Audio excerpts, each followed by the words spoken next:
Hello students, Star Ion Science IQ YouTube চ্যানেলে তোমাদের সকলকে ওয়েলকাম। আজকে আমরা ক্লাস 6-এর রায়ান মার্টিন প্রশ্নবিচিত্রার পরিবেশ ও বিজ্ঞানের 3 নম্বর স্কুল, যেটি তোমাদের বইয়ে 195 পাতায় আছে, বালুরঘাট খাদিমপুর হাই স্কুলের কোশ্চেন অ্যান্সারগুলি আমরা দেখব। একের দাগে আছে সঠিক উত্তরটি বেছে নিয়ে লেখো যে কোনো 5টি। আচ্ছা, প্রথম কোশ্চেন কি বলছে? একটি দ্বিতীয় শ্রেণীর খাদক হলো এ বাঘ, বি হরিণ, সি মানুষ। অ্যান্সার কোনটা হবে? অ্যান্সার হবে একের এ বাঘ। কেন? কারণ আমরা কি জানি, সবার নিচে থাকে উৎপাদক। উৎপাদককে খায় কারা? প্রথম শ্রেণীর খাদকরা। প্রথম শ্রেণীর খাদককে, যেমন এখানে হরিণ, প্রথম শ্রেণীর খাদককে খায় দ্বিতীয় শ্রেণীর খাদক। দ্বিতীয় শ্রেণীর খাদক হলো বাঘ, তাই অ্যান্সার হলো দ্বিতীয় শ্রেণীর খাদক বাঘ। মানুষ নয় কেন? কারণ মানুষ হলো সর্বভুক, মানুষ হলো সর্বোচ্চ খাদক, তাই এখানে অ্যান্সার হবে না। আচ্ছা, দুইয়ের একটি আগ্নেয় শিলার উদাহরণ হলো এ মার্বেল পাথর, বি গ্রানাইট, সি চুনা পাথর। অ্যান্সার কোনটা হবে? B granite. কেন? কারণ তোমরা কি জানো, মার্বেল হলো কি রূপান্তরিত শিলা বা পরিবর্তিত শিলার উদাহরণ। আর চুনা পাথর কোন শিলায় দেখা যায়? চুনা পাথর পাললিক শিলায় দেখা যায়। 3 নম্বর কোয়েশ্চেন, এসআইতে বলের একক কি? এসআই বা ইন্টারন্যাশনাল যেটা পদ্ধতিতে বলের একক অপশান আছে A kelvin, B ampere, C newton. চারটি হবে সি নিউটন। কারণ কেলভিন কিসের একক? কেলভিন উষ্ণতার একক, আর অ্যাম্পিয়ার হলো তড়িৎ প্রবাহের একক। 4 নম্বর কোয়েশ্চেন, বিভিন্ন রোগের জীবাণুর থেকে শরীরকে রক্ষা করে রক্তের যে অংশ তা হলো এ লোহিত রক্তকণিকা, বি শ্বেত রক্তকণিকা, সি অনুচক্রিকা। অ্যান্সার হবে কি? বি শ্বেত রক্তকণিকা। কেন? কারণ কি করে লোহিত রক্তকণিকা? আমাদের রক্তের মধ্যে থাকা গ্যাসীয় পদার্থ কার্বন ডাইঅক্সাইড অক্সিজেনের আদান প্রদানে সাহায্য করে। আর অনুচক্রিকার প্রধান কাজ কি? রক্ত তঞ্চন বা রক্ত জমাট বাঁধতে সাহায্য করা, তাই অ্যান্সার হবে বি শ্বেত রক্তকণিকা। নেক্সট, বায়ুর চাপ মাপার যন্ত্রটি হলো A barometer, B thermometer, C hydrometer. Answer হবে কি? এ ব্যারোমিটার। ব্যারোমিটারের সাহায্যে বায়ুর চাপ মাপা হয়। থার্মোমিটারের সাহায্যে কি করা হয়? থার্মোমিটারের সাহায্যে উষ্ণতা মাপা হয়। আর হাইড্রোমিটারের সাহায্যে কি করা হয়? হাইড্রোমিটারের সাহায্যে তরলের আপেক্ষিক ঘনত্ব বা গুরুত্ব মাপা হয়। নেক্সট কোয়েশ্চেন, তরলের চাপ নির্ভর করে তরলের পরিমাণের ওপর, তরলের গভীরতার ওপর, তরল পাত্রের আকৃতির উপর। অ্যান্সার কোনটা হবে? অ্যান্সার হবে বি তরলের গভীরতার ওপর। কেন কি? গভীরতা বাড়লে চাপ বাড়ে, গভীরতা কমলে চাপ কমে। পরে দুইয়ের দাগের একের হিমাটাইট কোন ধাতুর আকরিক? হিমাটাইট হলো লোহার আকরিক। 2, জীবাশ্ম ড্যাশ শিলায় দেখা যায়? তোমরা সবাই জানো জীবাশ্ম কোথায়? জীবাশ্ম পাললিক শিলায় দেখা যায়। 1 কিলো পাস্কাল সমান কত পাস্কাল? 1 কিলো পাস্কাল সমান 1000 পাস্কাল। ঠিক আছে। 4, উদ্ভিদের বৃদ্ধি পরিমাপ করা হয় ড্যাশ যন্ত্রের সাহায্যে? উদ্ভিদের বৃদ্ধি পরিমাপ করা হয় কোন যন্ত্রের সাহায্যে? অক্সানোমিটার যন্ত্রের সাহায্যে। আচ্ছা, 3 দাগের দেখো, সংক্ষিপ্ত উত্তর দাও। একটি জীবাশ্ম জ্বালানির উদাহরণ দাও। জীবাশ্ম জ্বালানির উদাহরণ কি হলো? জীবাশ্ম জ্বালানির উদাহরণ হলো কয়লা। একটি স্পর্শহীন বলের উদাহরণ দাও। একটি স্পর্শহীন বলের উদাহরণ হলো অভিকর্ষ বল। হৃৎপিণ্ডের পেশিকে কি বলা হয়? হৃৎপিণ্ডের পেশিকে বলা হয় হৃদপেশি। পিতল কোন কোন মৌল দিয়ে তৈরি? পিতল তামা আর দস্তা দিয়ে তৈরি হয়। তামার সংকেত কি? সিউ কপার, দস্তা কি? Z zinc.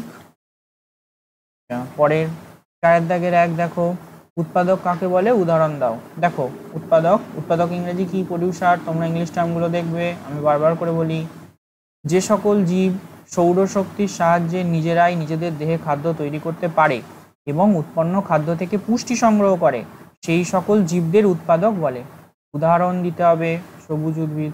উদাহরণ না চাইলেও কাকে বলে বললে উদাহরণ মাস্ট।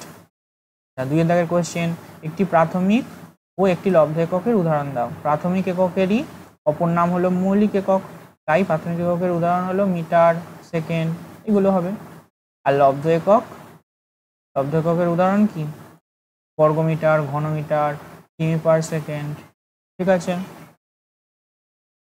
এরপরে 5 দাগের 1 শক্তির প্রকারভেদগুলি দেখো। যে কোনো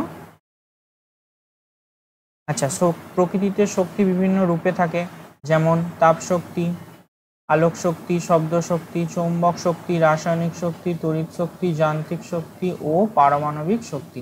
তার মধ্যে তোমাদের এখানে এই কয়েকটা নিয়ে আলোচনা করলেই হবে।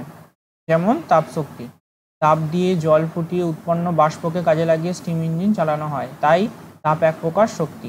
আলোক শক্তি, সূর্যের আলোকে কাজে লাগিয়ে উদ্ভিদ খাদ্য তৈরি করে, তাই আলোক এক প্রকার শক্তি। তারপরে শব্দ শক্তি, প্রচণ্ড শব্দে বা বিস্ফোরণে কাঁচ ভেঙে যায়, তাই শব্দ এক প্রকার শক্তি।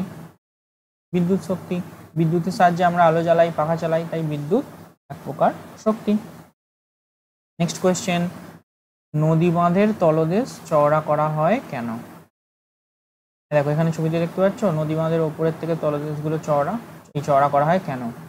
আমরা জানি তরলের পার্শ্বচাপ আছে, তরলের পার্শ্বচাপ তরলের গভীরতার উপর নির্ভর করে, অর্থাৎ তরলের যত গভীরে যাওয়া যায় তরলের পার্শ্বচাপও তত বাড়ে। বাঁধের নিচের দিকে গভীরতা বেশি, ফলে জলের পার্শ্বচাপও বেশি, উপরে গভীরতা কম, তাই পার্শ্বচাপও কম। ফলে নদীর গভীরে প্রবল চাপে সহজে যাতে বাঁধ না ভেঙে যায়, তাই বাঁধের তলদেশ উপরের অংশের তুলনায় চওড়া বা করা হয়। বোঝা গেল? নেক্সট কোয়েশ্চেন, মানব দেহের রক্তে উপস্থিত লোহিত রক্তকণিকা, শ্বেত রক্তকণিকা ও অনুচক্রিকার কাজ উল্লেখ করো।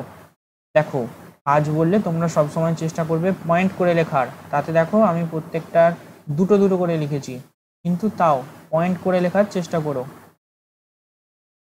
তাহলে খাতার ইমপ্রেশন অনেক ভালো হয়। লোহিত রক্তকণিকার প্রথম কাজ কি? গ্যাসীয় পদার্থ পরিবহন। নির্দিষ্ট অঙ্গে ও কলাকোষে হিমোগ্লোবিনের সাহায্যে অক্সিজেন ও কার্বন ডাইঅক্সাইড পরিবহনে মুখ্য ভূমিকা পালন করে। 2 নম্বর পয়েন্ট কি? অম্লক্ষার ভারসাম্য নিয়ন্ত্রণ। হিমোগ্লোবিন রক্তের অম্লক্ষার ভারসাম্য নিয়ন্ত্রণ করে, সেটা লোহিত রক্তকণিকার কাজ হয়ে গেল। এবার শ্বেত রক্তকণিকার কাজ। 1. অগ্রাসনের মাধ্যমে জীবাণু ধ্বংস। নিউট্রোফিল ও মনোসাইট শ্বেত রক্তকণিকা ফ্যাগোসাইটোসিস বা আগ্রাসন পদ্ধতিতে জীবাণু ধ্বংস করে দেহকে সুরক্ষা প্রদান করে। 2. অ্যান্টিবডি উৎপাদন। লিম্ফোসাইট শ্বেত রক্তকণিকা অ্যান্টিবডি উৎপাদন করে এবং রোগ প্রতিরোধে সাহায্য করে। আচ্ছা, তাহলে লোহিত রক্তকণিকা হয়ে গেল, শ্বেত রক্তকণিকা হয়ে গেল। এবার অনুচক্রিকার কাজ। নেক্সট পয়েন্ট, শরীরের কোথাও কেটে গেলে রক্তক্ষরণের সময় অনুচক্রিকা ভেঙে গিয়ে থ্রম্বোপ্লাস্টিন নামক এক প্রকার তঞ্চনকারী পদার্থ উৎপন্ন করে, যা রক্ত জমাট বাঁধতে বা রক্ত তঞ্চনে সাহায্য করে। এর ফলে দেহে অতিরিক্ত রক্তপাত বন্ধ হয়। 4 নম্বর কোয়েশ্চেন, নিচের ঘটনাগুলিতে কোন শক্তিতে রূপান্তর ঘটছে লেখো। এ, কয়লা পোড়ানো হলো, কয়লা পোড়ালে কি হয়? রাসায়নিক শক্তি তাপ ও আলোক শক্তিতে রূপান্তরিত হয়। বি, ইলেকট্রিক বাল্ব জ্বালানো হলো, কি হয়? ইলেকট্রিক বাল্ব জ্বালালে তড়িৎ শক্তি আলোক শক্তিতে রূপান্তরিত হয়। সি, একটি স্টিলের পাত্র মাটিতে পড়ে ঝনঝন শব্দ হলো, এক্ষেত্রে কি হবে? যান্ত্রিক শক্তি শব্দ শক্তিতে রূপান্তরিত হলো। 5 নম্বর কোয়েশ্চেন, একটি তৃণভূমির খাদ্যজালের উদাহরণ দাও। তৃণভূমির খাদ্যজাল। একটি তৃণভূমির বাস্তুতন্ত্রে সবুজ উদ্ভিদের দ্বারা উৎপাদিত খাদ্য শক্তি একই সঙ্গে হরিণ, খরগোশ, ইঁদুর ও ঘাস ফড়িং ভক্ষণ করে। এরা প্রত্যেকেই ভিন্ন ভিন্ন খাদ্য শৃঙ্খলের খাদক। আবার ইঁদুরকে সাপ বা বাজ পাখি খায়, ঘাস ফড়িংকে ব্যাঙ খায় এবং ব্যাঙকে সাপ খায়। ঘাস ফড়িংকে কখনো সরাসরি বাজ পাখি খায় অথবা সময় বিশেষে ব্যাঙের মাধ্যমে খায়।